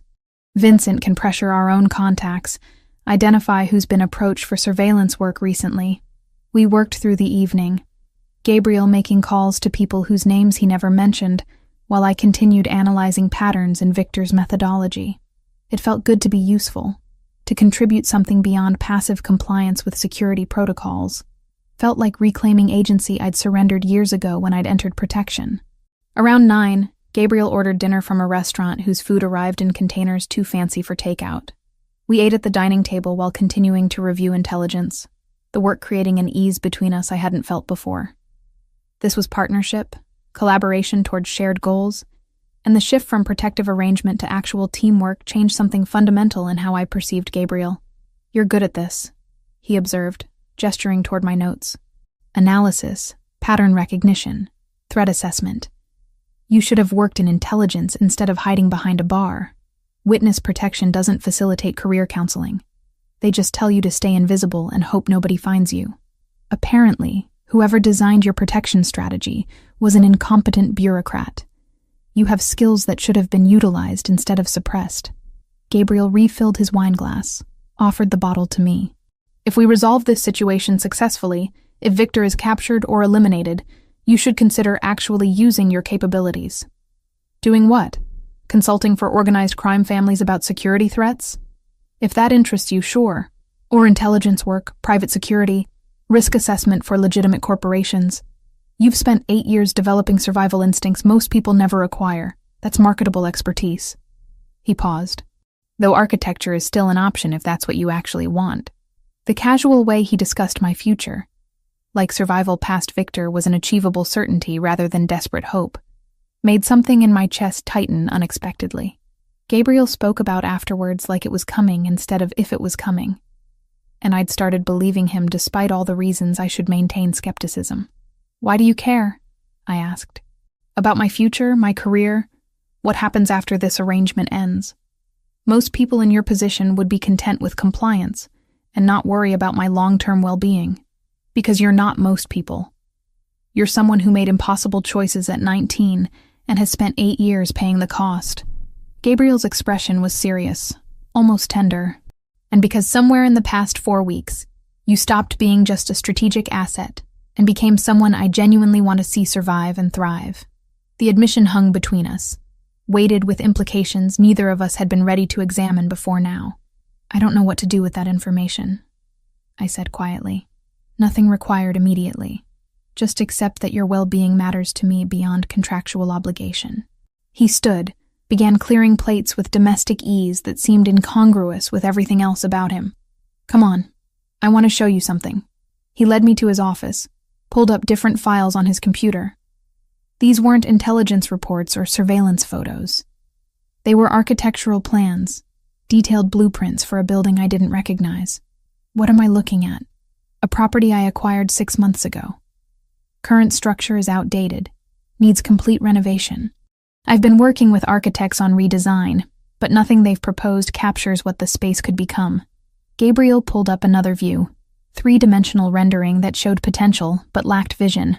"You said you wanted to design spaces that change how people experience the world. Show me what you'd do with this."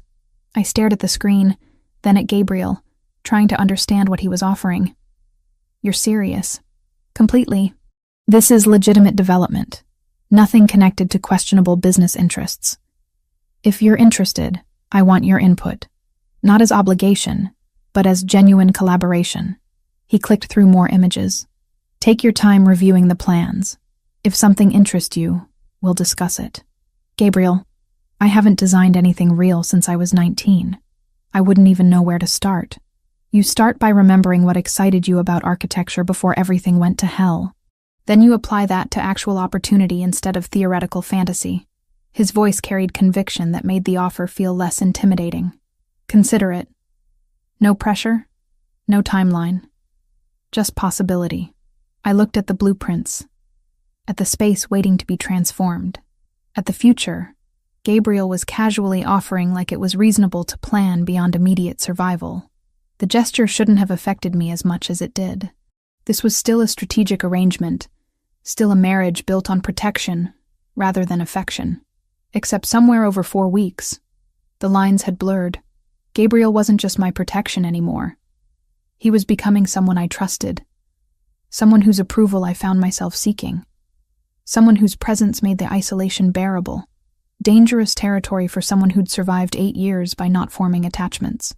Late that night, working at the dining table while Gabriel handled calls in his office, I realized I was designing, sketching ideas for the building he'd shown me, letting imagination override practical concerns about materials and budgets and building codes. It felt good, felt like reconnecting with a version of myself I'd thought was dead. Gabriel emerged around midnight, saw my sketches spread across the table, and studied them with genuine interest. These are remarkable. The way you've reconceived the entrance flow, how light moves through the central atrium. This is exactly the kind of vision I was looking for. He leaned closer, examining details. You're talented, Jessica. Genuinely talented. Not just competent. It's rough work. Probably not even structurally feasible. It's brilliant work that needs refinement, which is what architects do. Gabriel straightened, met my eyes. Thank you for showing me this, for trusting me with something you care about. The moment stretched, charged with something I wasn't ready to name. Gabriel stood close enough that I could smell his cologne, close enough to see exhaustion behind his controlled expression. He'd spent 4 weeks protecting me, managing threats, maintaining security that kept Victor at bay. The toll that took was written in subtle lines around his eyes, in the way he held tension in his shoulders. You should sleep, I said. You look exhausted. Probably. But there's always one more call, one more security check, one more potential threat to evaluate. He didn't move away, just remained in that charged space between us. Victor's video today was deliberate escalation. He's preparing for his move, which means we're running out of time to locate him first. Are we going to find him before he finds another opening in your defenses? Yes, because failure isn't acceptable. Gabriel's hand lifted, thumb brushing my cheek so briefly I might have imagined it. I meant what I said earlier. You matter to me, Jessica. Not as obligation or asset, but as person I've come to care about. That's probably inappropriate given our arrangement's origins, but it's true nonetheless. My breath caught. Gabriel, I know. Complicated timing, questionable circumstances, all the reasons this is a terrible idea to acknowledge. His hand dropped away, but I wanted you to know anyway. So when Victor is caught, and we negotiate what comes next, you understand that continuing this arrangement would be my preference. Before I could formulate a response, his phone buzzed. He checked it, expression darkening. Vincent found something. I need to deal with this immediately. He was already moving toward his office. We'll continue this conversation later. Then he was gone, leaving me alone with architectural sketches and the echo of his admission. Gabriel cared about me, wanted to continue our marriage past the point where protection was necessary. Had transformed from stranger to someone whose future I'd started imagining alongside my own. I touched my cheek where his thumb had brushed, wondering when survival had become so thoroughly entangled with emotion I'd spent years suppressing. When safety had started feeling like something more complicated than just protection from external threats. The ring on my finger caught light from the dining room chandelier. 4 weeks married to Gabriel Fioraldi, and I was starting to forget where strategic arrangement ended and actual feelings began. Starting to imagine futures that extended beyond capturing Victor. Starting to want something I'd convinced myself wasn't available to someone who'd been running for 8 years. I gathered my sketches carefully, storing them in the portfolio Gabriel had provided. Tomorrow I'd refine the designs, research structural feasibility, maybe even consult with actual architects about turning concepts into buildable plans. Tomorrow I'd continue helping identify patterns in Victor's behavior that might lead to his capture. But tonight, I let myself acknowledge what I'd been denying for weeks. I was falling for Gabriel Fioraldi, complicated criminal connections and all. Falling for the man who'd married me to keep me alive, who taught me threat assessment at 3 a.m, who offered architectural projects like they were reasonable gifts instead of impossible dreams.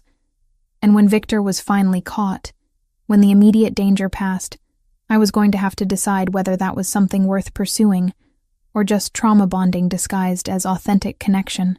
Problem for another day. Tonight, I had designs to refine, and a husband whose admission had changed everything about how I understood our arrangement. The future could wait until survival became guaranteed, instead of provisional. Vincent's intelligence breakthrough came 3 days after the video. Gabriel emerged from his office at 7 a.m. looking like he'd been awake all night, which he probably had. I was making coffee when he appeared, exhaustion written across his features beneath the controlled focus he maintained even when running on fumes. We found him, he said without preamble. Victor. Vincent tracked one of his local contractors to a network of associates, pressured the right people, got confirmation that Victor is operating out of a warehouse in Doral. We have the location, floor plans, surveillance indicating he's still there. I set down the coffee mug before I could drop it. You're sure? As sure as we can be without direct visual confirmation. Vincent is coordinating with people I trust to verify before we move. Gabriel accepted the coffee I'd poured, drank half of it in one swallow. There's a charity event Saturday night at the Fontainebleau. High profile, heavily attended, exactly the kind of public venue where Victor might try to make contact if he thinks there's an opportunity. You want to use me as bait. I want to draw him out in a controlled environment where we have overwhelming tactical advantage. You attend the event with me, visible and seemingly vulnerable, while my entire security apparatus positions to identify and intercept anyone connected to Victor. Gabriel's voice carried the clinical precision of someone who'd planned this scenario extensively. The goal is forcing him to commit resources, to expose his network so we can trace back to his location, and coordinate proper law enforcement response. Proper law enforcement. You mean the FBI contacts you trust not to have leaks? Exactly. Once we confirm Victor's location and have intelligence on his support structure, I hand everything to federal agents who weren't compromised by whoever leaked witness information originally. He set down his empty mug. But the Fontainebleau operation requires your active participation. You'd be visible, serving as catalyst to force Victor's hand. That involves calculated risk. What kind of risk? Minimal if everything proceeds according to plan. Vincent's team will be positioned throughout the venue. I'll be beside you the entire evening, and we'll have secondary layers of security Victor won't be able to identify. But visibility means exposure, even controlled exposure. I need you to understand what I'm asking before agreeing. I thought about 8 years of hiding, of being passive while others determined my safety. Thought about the architectural sketches currently spread across my desk, about Gabriel's admission that I mattered to him beyond strategic necessity. Thought about the alternative, which was remaining locked away while Victor circled closer. I'll do it, but I want full details of the security plan, not just vague reassurances. If I'm the catalyst, I need to understand exactly what that means operationally. Gabriel's expression shifted, something that might have been relief or approval. Fair requirement. This afternoon, Vincent will brief you on complete security protocols. You'll learn communication systems, evacuation routes, threat response procedures. By Saturday, you'll be as prepared as possible for every contingency we've anticipated. Over the next 2 days, my crash course in active security operations consumed every waking hour. Vincent walked me through the Fontainebleau's layout until I could navigate it blindfolded. Floor plans, emergency exits, sightlines, defensive positions. He taught me hand signals for communicating with security without obvious gestures. Showed me how to wear the small earpiece that would keep me connected to the team throughout the evening. Your job is simple, Vincent explained during one session. Be visible, maintain composure, watch for anyone matching Victor's profile or known associates. You identify potential threats, we verify and respond. You don't engage directly under any circumstances. What if something goes wrong? If Victor gets past your perimeter? Then you follow the evacuation protocol we're drilling until you can execute it reflexively. Trust the training, trust the team, trust Mr. Fioraldi. Vincent's expression was serious. He's never lost anyone under his protection. Saturday won't be the first time. Gabriel appeared less frequently during those 2 days, coordinating aspects of the operation I wasn't privy to. When we did cross paths, he'd check on my training progress with Vincent, ensure I was handling the pressure, occasionally touch my shoulder or hand with brief reassurance that felt more personal than professional. Late Friday night, he found me reviewing floor plans one more time in the living room. Sat down beside me without asking, close enough that our shoulders touched. You don't have to do this, he said quietly. If the risk feels too substantial, we'll find another approach. Your safety matters more than expedient resolution. I need to do this. Need to stop being passive. Stop letting Victor control the narrative of my life. I set down the floor plans, turned to face him. 8 years I've been running. I'm tired of running, Gabriel. I want to turn around and fight. Fighting and being smart aren't mutually exclusive. You can be brave without being reckless. His hand found mine, fingers lacing together with startling intimacy. I'm asking you to trust me tomorrow night. Trust that I won't let him get to you, that the security we've built is sufficient, that this plan works. I do trust you. That terrifies me almost as much as Victor does. But it's true. I squeezed his hand. When did that happen? When did you stop being the stranger I married out of desperation and become someone I'd trust with my life? Probably around the same time you stopped being an obligation and became someone I can't imagine not protecting. Gabriel's thumb traced patterns on my palm. After Saturday, after Victor is neutralized, we should discuss what this arrangement becomes. Because I don't want to stop being your husband, Jessica. That's not strategic calculation. That's genuine preference. The admission should have felt premature, complicated by circumstance and trauma bonding. Instead, it settled warm and certain in my chest, confirmation of what I'd been feeling, but hadn't articulated. I don't want to stop either, I admitted, which is probably the worst possible timing for this conversation. But there it is. Gabriel leaned closer, his free hand cupping my jaw with careful intent. Terrible timing. Absolutely inadvisable given everything happening tomorrow. But I'm going to kiss you anyway. Because I've wanted to for 3 weeks. And uncertainty about whether we survive Victor's next move makes waiting seem pointless. That's fatalistic reasoning. That's honest reasoning. His mouth hovered inches from mine. Tell me to stop if this isn't what you want. I closed the remaining distance instead of answering with words. The kiss was nothing like the brief, chaste contact at our courthouse wedding. This was hungry and desperate. Weeks of tension and proximity, and carefully maintained distance collapsing into urgent need. Gabriel's hand tightened in my hair, pulling me closer while his other arm wrapped around my waist, like he could physically shield me from everything threatening us. When we finally broke apart, both breathing hard, he pressed his forehead to mine. That complicates things, I managed. That clarifies things. Everything else was complicated. This is the only simple truth in a situation built on strategic necessity. Gabriel pulled back slightly, studying my face with an intensity that made me feel seen in ways I'd avoided for years. Stay with me tonight. Not for strategy or security protocols, just because I don't want to spend what might be our last quiet night apart. That's still fatalistic. That's still honest. He stood, extended his hand. Your choice, Jessica. No pressure, no expectations beyond proximity. I took his hand, let him lead me to his bedroom that I'd never entered before. The space was surprisingly simple, elegant but understated. King-sized bed with navy linens, minimal furniture, floor-to-ceiling windows offering the same bay views as the rest of the apartment. Personal, but not revealing, controlled even in private space. We didn't sleep together in any sense beyond literal proximity. Gabriel simply held me, both of us fully clothed on top of the covers, his arms solid shelter against every fear I'd been carrying.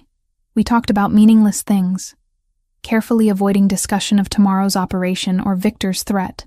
He told me about his mother in Naples, about the bakery she'd owned before his father swept her to America with promises of better life.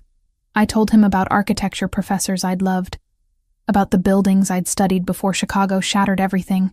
Somewhere near dawn, I fell asleep wrapped in his warmth, feeling safer than I had in 8 years.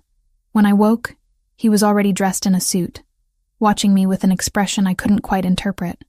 Time to prepare, he said gently. Vincent will be here in an hour with your dress. Eat something, run through protocols one more time. Then we transform you into someone attending charity events instead of hiding from assassins. The dress Vincent delivered was stunning. Deep red wine color that Gabriel had specifically chosen. Fitted bodice that emphasized what curves I had before flowing into an elegant skirt that moved like water. Nothing overtly sexual, but definitely attention-catching. The kind of dress that announced presence without screaming for notice. Hair and makeup were handled by professionals who arrived at 4, transforming me from bartender hiding behind anonymity into someone who could plausibly attend events where Miami's wealthy congregated. Elegant updo that showed off my neck and the small scar on my eyebrow that no amount of makeup quite concealed. Understated jewelry except for my wedding ring, which caught light with every movement. When I emerged from my bedroom at 7, Gabriel was waiting in the living room. He'd chosen a perfectly tailored black tux that made him look dangerous and sophisticated simultaneously. His expression when he saw me was worth every uncomfortable moment of preparation. "You're beautiful," he said simply. Stunning in a way that's going to make maintaining professional distance extremely difficult. "Then don't maintain distance. We're supposed to look like an actual couple, right? Might as well make it convincing."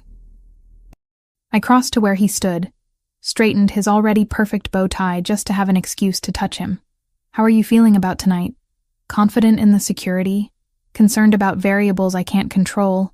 Determined to end this so we can start actually living instead of just surviving?" He caught my hands, held them between us. "Whatever happens tonight, you follow Vincent's instructions exactly. If he says evacuate, you evacuate. If he says hide, you hide. No improvisation, no heroics. Understood? Understood. I trust you, Gabriel. All of you. The security you've built. The plan you've designed. I trust that this works. It will work, because failure means losing you. And that's not acceptable." He pressed a kiss to my forehead, lingering like he was memorizing the moment. "Ready? As ready as I'll ever be for using myself as bait to catch the man who's wanted me dead for 8 years. I managed what I hoped was a confident smile. "Let's go end this." The drive to the Fontainebleau was silent. Gabriel beside me in the back of the SUV, while Vincent drove with focused intensity. I could see the security team in a vehicle ahead of us, another behind, the coordinated movement of professionals executing practiced protocol. The hotel was exactly as impressive as its reputation suggested. Art Deco magnificence, soaring ceilings, the kind of old Miami glamour that attracted celebrities and politicians. We entered through the main ballroom entrance at exactly 8 o'clock, Gabriel's hand at the small of my back, projecting the image of wealthy couple attending charitable obligations. The ballroom was already crowded, several hundred people in evening wear mingling beneath crystal chandeliers. I spotted Vincent at the bar within seconds, then systematically located the other security team members positioned throughout the space, exactly where floor plans had indicated. Everything according to plan, everyone in position. Gabriel guided me to our assigned table near the ballroom's center, optimal sightlines in every direction. We made small talk with the other couples sharing the space, Gabriel introducing me as his wife with possessive warmth that felt increasingly genuine. I smiled, played the role of supportive spouse, and systematically scanned the crowd for any face that matched Victor's profile or known associates. 2 hours into the event, during dinner service, I saw him. Not Victor himself, but a man whose positioning was wrong. Mid-40s, nondescript features, standing near the north entrance with sightlines to our table. His stance was too alert, his attention too focused on us rather than the event. And the way he held his head, slight tilt to evaluate risk, matched patterns I'd studied in surveillance photos.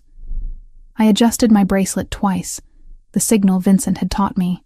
Within 30 seconds, I felt Gabriel's hand tighten on mine under the table. "Confirmed," came Vincent's voice through my nearly invisible earpiece. "North entrance, gray suit. We're tracking him. Stay calm. Maintain normal behavior." The man remained at his position for another 10 minutes before moving toward the exit. I watched Vincent signal to other team members, saw them follow at discreet distances. The coordination was flawless, invisible to anyone not specifically watching for it. "He's leaving," Gabriel murmured against my ear, the gesture looking like intimate whisper to anyone observing. "Vincent's team will follow, trace back to wherever Victor is operating from. You did perfectly, Jessica." But something felt wrong.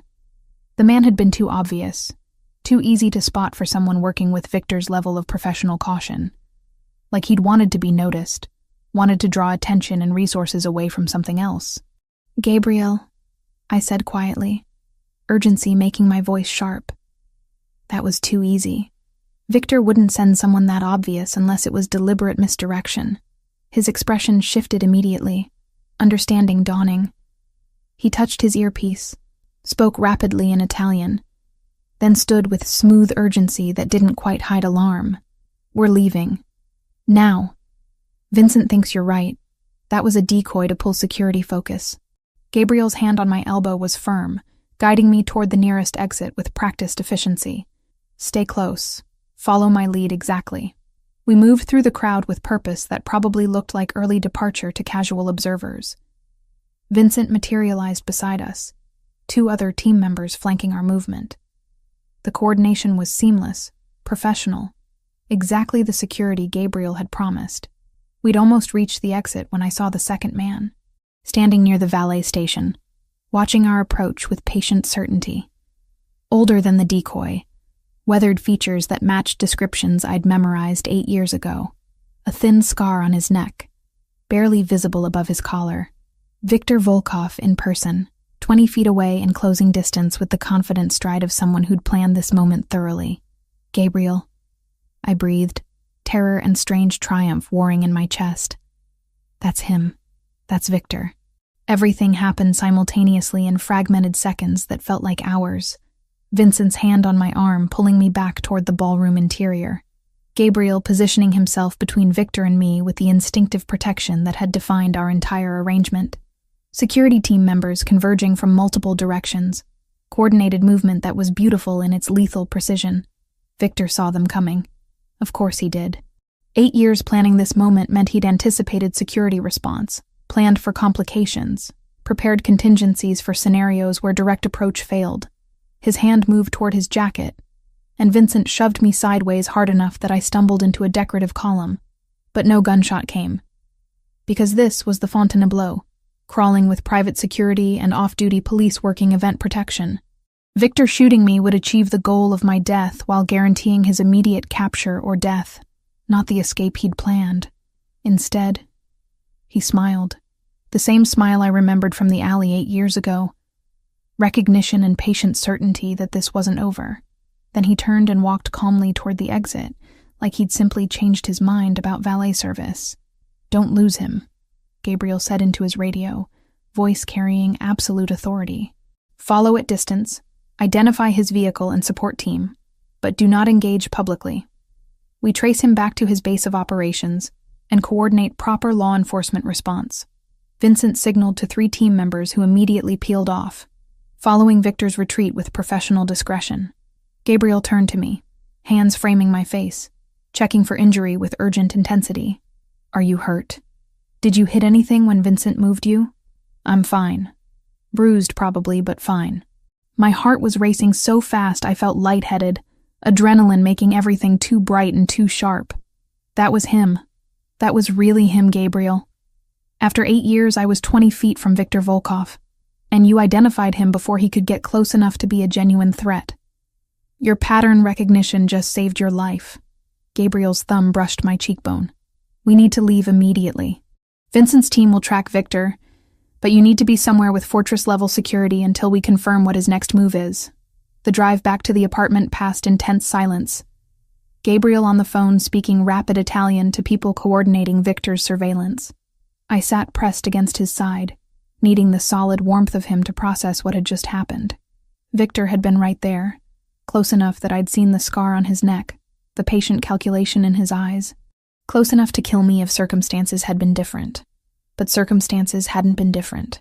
Gabriel's security had worked exactly as designed, identifying the threat and responding before Viktor could act. The trap we'd set had partially succeeded, drawing Viktor out and confirming his presence even if we hadn't captured him directly. Back at the apartment, Gabriel's office became command center. Vincent appeared within minutes with laptop and encrypted communications equipment, coordinating with the team following Viktor's movements through Miami's streets. Gabriel paced behind his desk, tie loosened and jacket discarded, looking more dangerous than I'd ever seen him. Talk to me, Vincent. Where is he?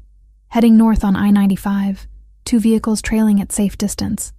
Looks like he's going toward the warehouse location in Doral we identified earlier.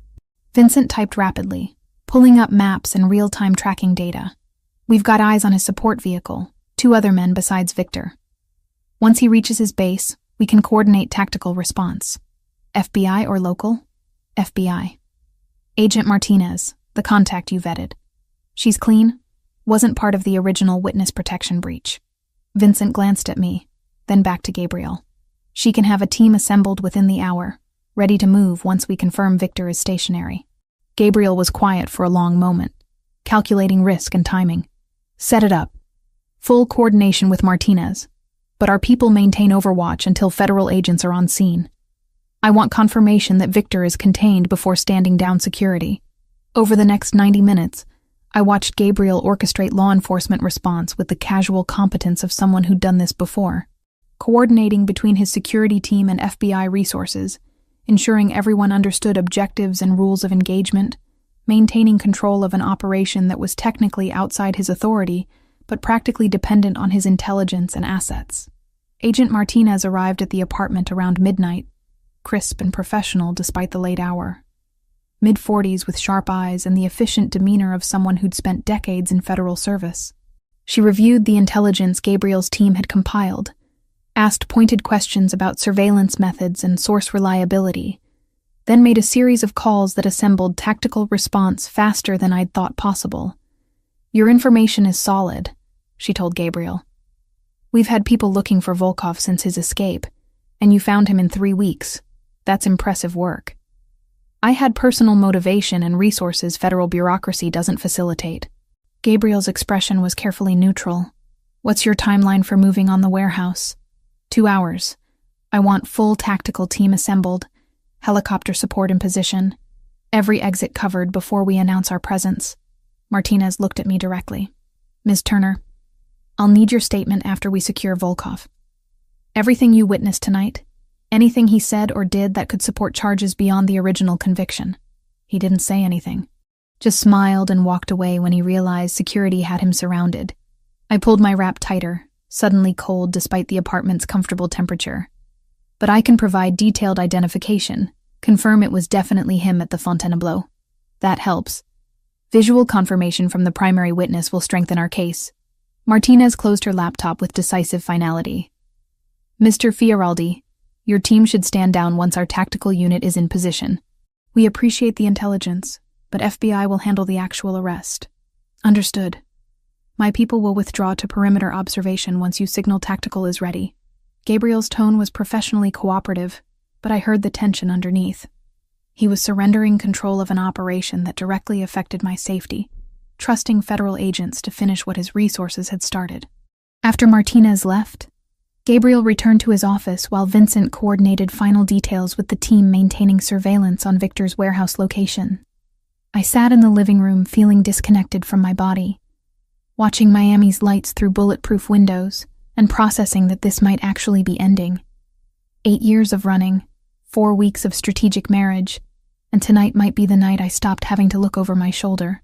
Gabriel found me there around 2 in the morning, dropping onto the couch beside me with exhaustion written across his features. "Martinez's team is moving into position. Should have confirmation within the hour that Victor is in custody." He reached for my hand,